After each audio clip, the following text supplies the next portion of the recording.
Coach, you just get started with the opening statement. 5 days away. I know you've had two, close scrimmages. What have you seen from them that you hope you can carry over into the season opener on Monday? I've seen that it's October. We're still a work in progress, but in October, probably everybody is. I've watched scrimmages on TV, which gives me a little hope that everybody's struggling with the same things we're struggling with. So I'm just excited that we get to line up and play somebody else that in a meaningful game, And we've had a long road since July, establishing who we are and letting these new guys know how we play when we get here. And we're not all the way there yet, but like I said, I don't expect to be at this time of year. And so just trying to keep pushing forward. And if we can keep pushing forward and keep building every day, hopefully we're playing our best ball by conference time. Yeah, you talk about, Conference USA preseason favorites. Do you feel like that's putting any pressure on the guys early in the season? I would rather it be pressure than entitlement. Because pressure, then you have to step up to the pressure and kind of hold yourself accountable for living up to it. I don't really buy into it at the end of the day. I told Isaiah Crawford last year when he got preseason player of the year, I appreciate you and you earned it, but I want postseason player of the year because that means we've done something with it. And so he did that. And so I told our team the same thing. Like, this is not, to be honest, this is an award that is honoring the last year's team. This isn't an award that you guys have earned as a team. A lot of you guys weren't here. I won't even say an award. This isn't an accomplishment that you've got picked preseason.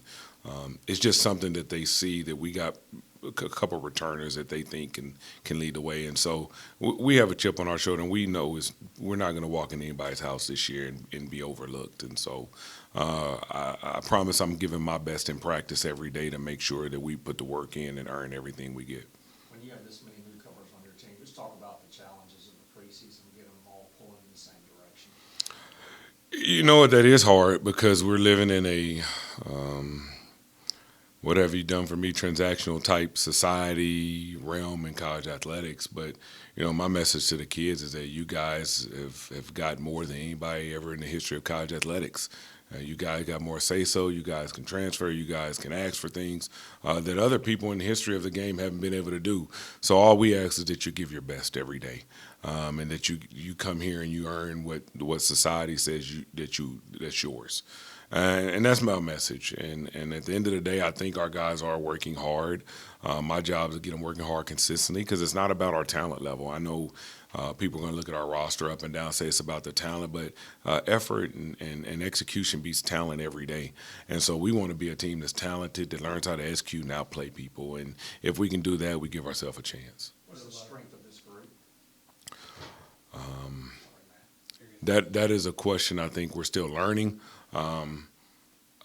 Last year I could say we were older. We had 4 grad transfers. We had Isaiah Crawford back for his 5th year. We had Daniel Bacho, who was older. Even though Sean Newman was a sophomore because of COVID, he was kind of a COVID sophomore, so he was older. We're a little younger this year. But I think we have more hope.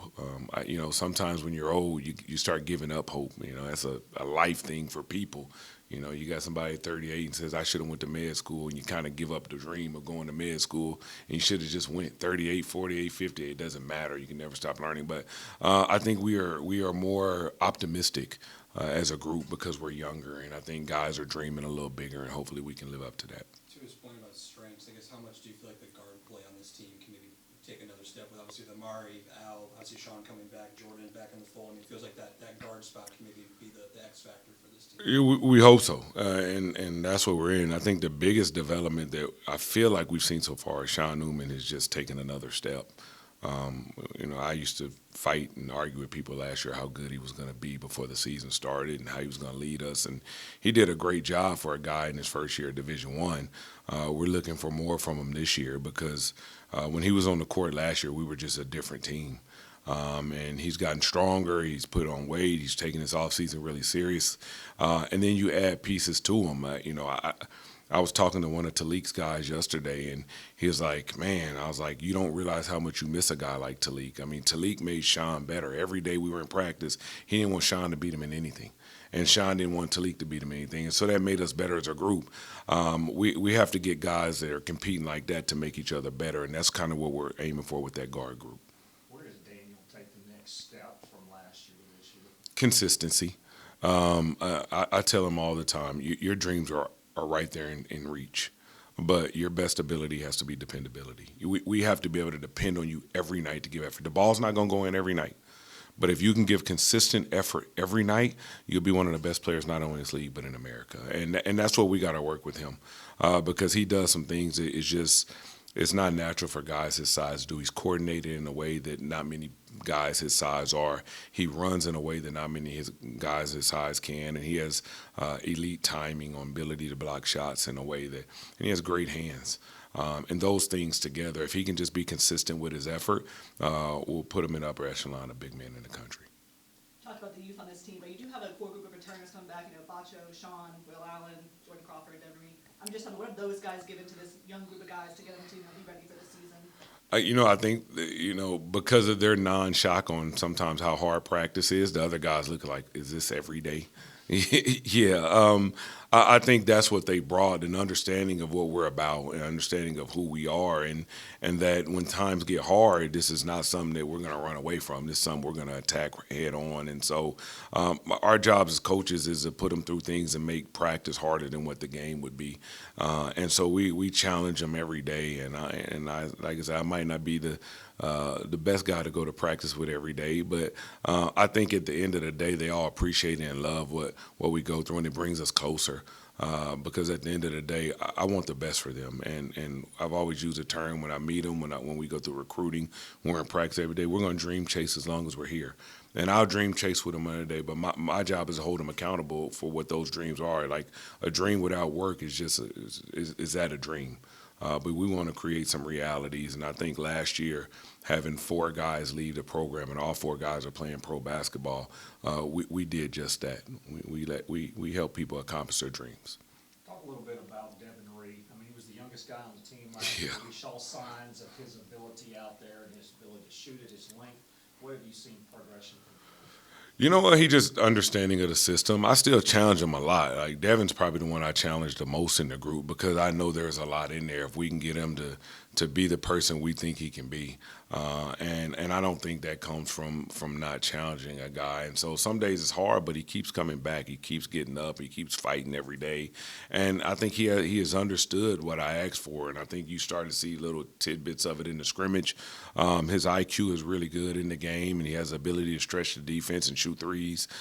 We just want him to be better on the defensive end of the floor. And I think if he can use his length and his range to rebound more and use his length and range to cause havoc on defense, I think it helps his team. Seems like Will Jeffers is definitely a guy that, if given more opportunities at previous spots, might have been a more just on paper productive player. It seems like he might be kind of an under the radar guy that you guys are going to use a lot this year. Yeah, really different situation. So usually when you get a guy, they are who they are when they're that old, when they're graduates. Like if they came and they never shot the ball, they're probably not going to be able to shoot it when they get to you. It's really weird. Like he came here and he didn't really shoot the ball at Pitt. He never took opportunities. But since he's been here, he's been dynamic from the three-point line. It's kind of one of the things I felt like we saw when we got him. I thought he could shoot the ball. When he got here, he was a little gun shy because if he missed a couple shots, he thought I was going to tell him stop shooting. But it hasn't been the case. He's been really confident. He told me he's worked harder than he ever worked in his life. I hope that's because he understands we believe in him. We love him. He has been dynamic for us, and more importantly, he's been a really good example of what a grad transfer should look like on and off the court. He handles his business. He shows up. He encourages guys. He gives good advice. When guys need to understand that things are going right, whether they feel like it or not, like he's there to kind of step in, and like I hear his voice more than he thinks I hear it. You have some tough opponents coming up at the beginning of the season. What was your goal in this non-conference schedule? Man, scheduling has changed.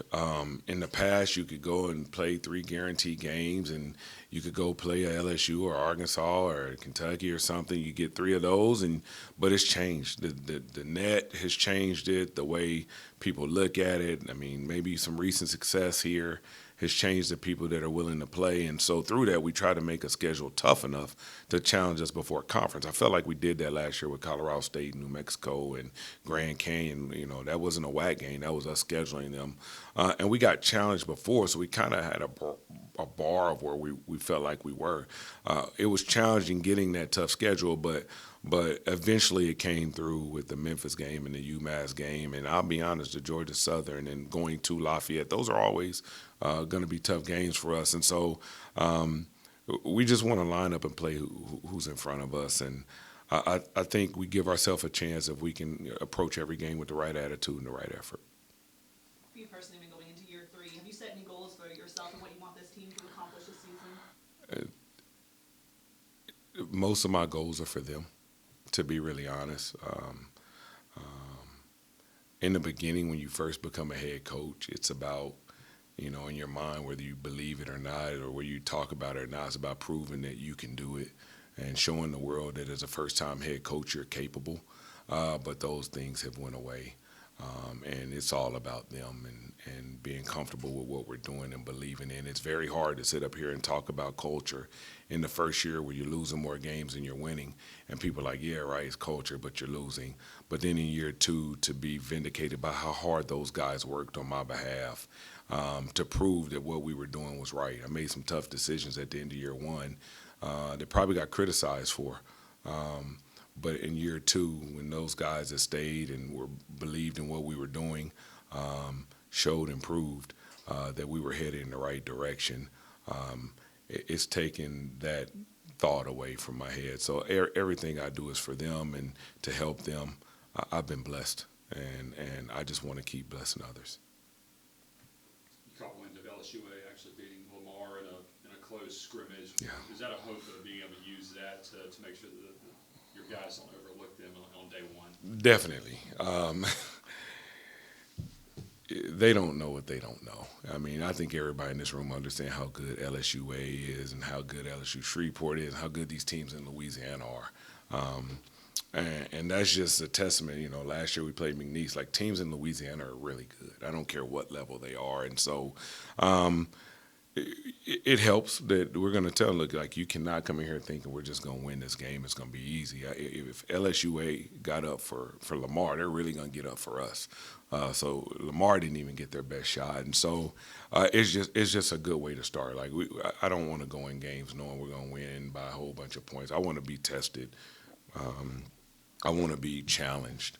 But I also want our guys to understand how hard it is to win. And any game that helps us prepare for Conference USA, I'm all about it.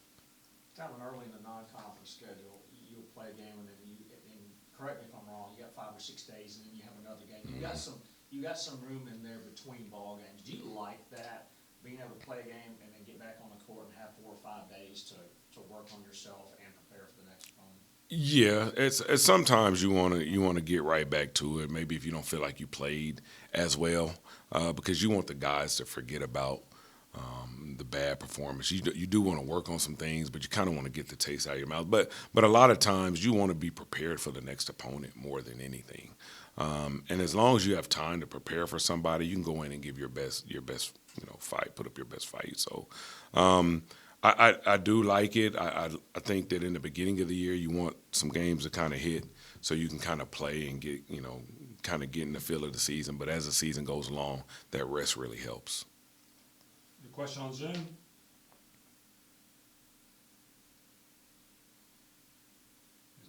good. All good? Thanks, Coach. Thank you. Thanks, guys.